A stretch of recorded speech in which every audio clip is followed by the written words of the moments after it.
Mirë se vini në këtë përmbledhje vizuale të librit të Ruthit. E dini, është vërtet kënaqësi që jemi mbledhur sot për të eksploruar së bashku një nga tregimet më mbreslënse që mund të gjejmë. Do shikojmë një histori të jashtëzakonshme për dashurinë, humbjen dhe restaurimin total. Dhe ajo që e bën këtë libër kaq të veçantë është pikërisht mënyra se si përdoren njerëz krejtësisht të zakonshëm në rrethana tepër të vështira. Është fjalë për fjalë një kujtesë se drita shkëlqen më fort në momentet më të errta. Pra, ja se si do të procedojmë sot në këtë shpjegues. Do të nisim me sfondin historik, do kalojmë te humbja dhe besnikëria, më pas te providenca dhe shpengimi, e do të shohim trashëgimin e jashtëzakonshme të kësaj historie. Në fund, do të ndajmë disa pyetje për reflektim dhe hapa praktike. Le të futemi menjëherë në temë. Pjesa e parë, sfondi historik i Ruthit, ose koha e gjyqtarëve. Kjo na çon te kapitolli i parë, humbja dhe besnikëria. Një fillim vërtet i dhimbshëm. Kur shikojmë këtë rrjedhë kohore, shohim qartë sekuencën tragjike me të cilën u përball Naomi. Gjithçka nis me urinë e Betlehem, e cila e detyron familjen të ikë në tokën e huaj të Moabit. Por prisni, sepse gjërat bëhen edhe më keq. Gjatë atij mërgimi ajo përjeton humbjen e paimagjinueshme të bashortit dhe pak më vonë të dy djemve të saj. Ajo mbetet krejt e vetme në një vend të huaj pa asnjë lloj mbrojtjeje, një ndjenjë absolute e vetmisë dhe pasiguri. Dhe pikërisht këtu ndodh diçka e jashtëzakonshme. Kjo deklaratë e Ruthit është fjalë për fjalë thelbi i gjithë kësaj historie. Kur Naomi thot nuseve të kthehen në shtëpitë e tyre për të gjetur qetësi, Ruthi thjesht refuzon. Ajo lë pas të gjithë kulturën e saj, lë perënditë e saj dhe sigurinë e saj për t'i qëndruar besnike vjerrës dhe për t'i besuar Perëndisë së Izraelit. Kjo është një besnikëri e hekurt, e treguar në momentin kur gjërat ishin më keq se kurrë. Kalojmë te pjesa e tretë, providenca dhe shpengimi. Dora e padukshme e Perëndisë. Ruthi merr iniciativën për të dalë dhe për të mbledhur kallin ngruri, thjesht për të mbijetuar. Dhe shikoni se çfarë ndodh. Ajo përfundon gjoja rastësisht në arën e Boazit. Por, e di mirë që nuk ka asgjë të rastësishme këtu. Ky është orkestrim hyjnor që ndodh përmes detyrave më të zakonshme të ditës. Perëndia drejton atë pikërisht te Boazi, i cili njihet kudo si një burr me një integritet dhe mirësi të jashtëzakonshme. Për të kuptuar thellësinë e kësaj, na duhet të flasim për një koncept të rëndësishëm kulturor, shpënguesin familjar. Boazi nuk është thjesht një pasanik i rastësishëm, ai ka një të drejtë ligjore dhe një obligim moral për të vepruar si një mbrojtës për familjen e Naomit, për të ribler pronën e tyre dhe për të mbajtur gjallë linjën e familjes. Ai e bën këtë në mënyrë të përsosur, duke na dhënë një ilustrim absolutisht fantastik të vetë natyrës shpënguese të Perëndisë. Më pas arrinte një pikë kthese kritike. Naomi udhëzon Ruthin që t'i kërkoj Boazit të marrë rolin e tij. Mësimi i madh këtu, besimi vërtet nuk do të thotë të rrishet presësh pasivisht.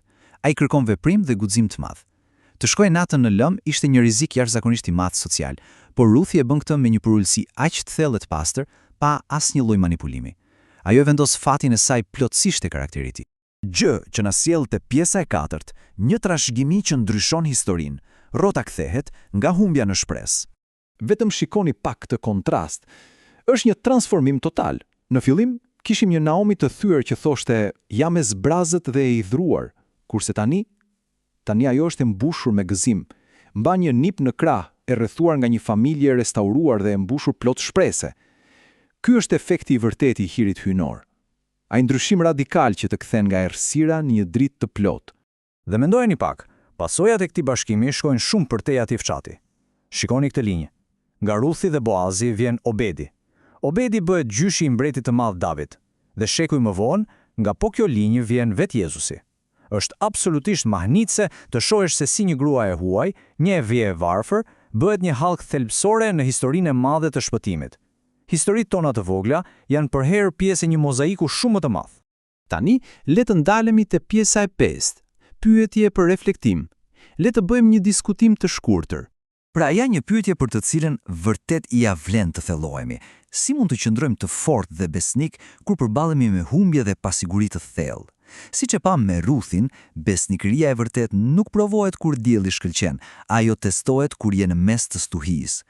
Merrni pak kohë për të shqyrtuar me veten ose grupin tuaj se ku e gjejnë forcën për të mos u dorëzuar në ato momente sprove.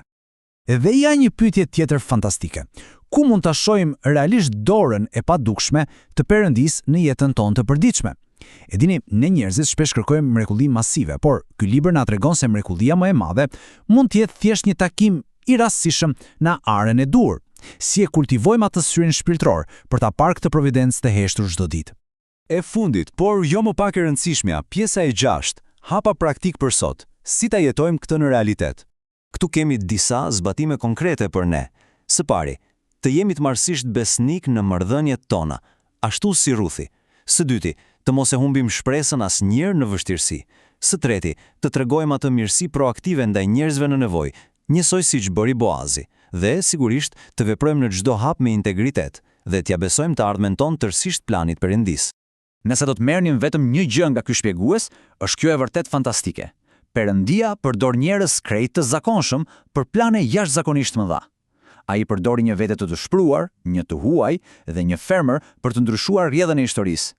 Kjo tregon se hiri i tij përfshin absolutisht çdo, madje edhe ata që bota mund t'i konsiderojë të përjashtuar. Në mbyllje të këtij studimi, po ju lëm me këtë mendim provokues. Duke e ditur se hiri i tij mund të transformojë çdo histori sa do të thyer. Si do ta jetojmë ne besnikërinë tonë nesër? Cilat janë ato ara të vogla ku do të vendosim të punojmë me dashuri dhe për ulësi? Shpresoj shumë që ky udhëtim vizual t'ju ketë mbushur me frymëzim dhe me një besim të ri në dorën e padukshme, por gjithmonë shpenguese të Perëndisë.